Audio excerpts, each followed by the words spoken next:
এগুলো এখানে রাখা কেন? এখনো পিন ফেলা হয়নি, দেখুনি? বুঝতে পারিনি। নেক্সট টাইম এই ভুল যেন আর না হয়। Okay sir. কি হয়েছে দেখুন না স্যার, এই শাড়িগুলো এখনো পিন ফেলা হয়নি, আর এই নতুন মেয়েটা এগুলো এখানে রেখে দিয়েছে।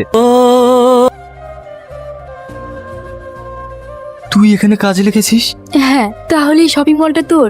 হ্যাঁ।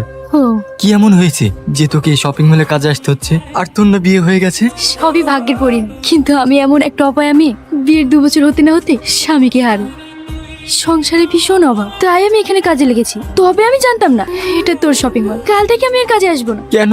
কোন মুখ নিয়ে তোর সামনে আসবো? তুই না তোকে বললাম পুরো বাড়িটা দিয়ে দে। পুরোটা দিলে থাকবো কোথায়? আমি কিন্তু 3 শতকে 5 লাখ টাকাই দেবো। ভাই তোমাকে তো সবই বললাম, তুমি 5.5 লাখ করে দাও। পারবো না, তাহলে তুই অন্য কোথাও দেখ। সবকিছু শেষ করে এখন বাড়ির জমিটাও বেচতে বসেছে। বন্ধুর লোনটাও যদি ঠিক মতো শোধ করতে, সেখান থেকে কিছু টাকা নেওয়া যেত, সেটাও ঠিক করে শোধ করলো না। চুপ করো তো। ঠিক আছে, আমি ওতেই রাজি। তুই এখানে কি করতে এসেছিস? এই বাড়িতে কোনো চোরের জায়গা নেই, বেরিয়ে যা এখান থেকে। মামি, আমি এখানে থাকতে আসিনি। মামা, তোমাকে এই বাড়ির জায়গা বেচতে হবে না। পল্লবীর বিয়েতে যা খরচা হবে সব আমি দেবো। তুই এতগুলো টাকা? আমি যে শপিং মলে কাজ করি, সেই শপিং মলের মালিকই ও। তুমি পল্লবীর বিয়ে নিয়ে কোনো চিন্তা করো না, আমি সব ব্যবস্থা করে দেবো।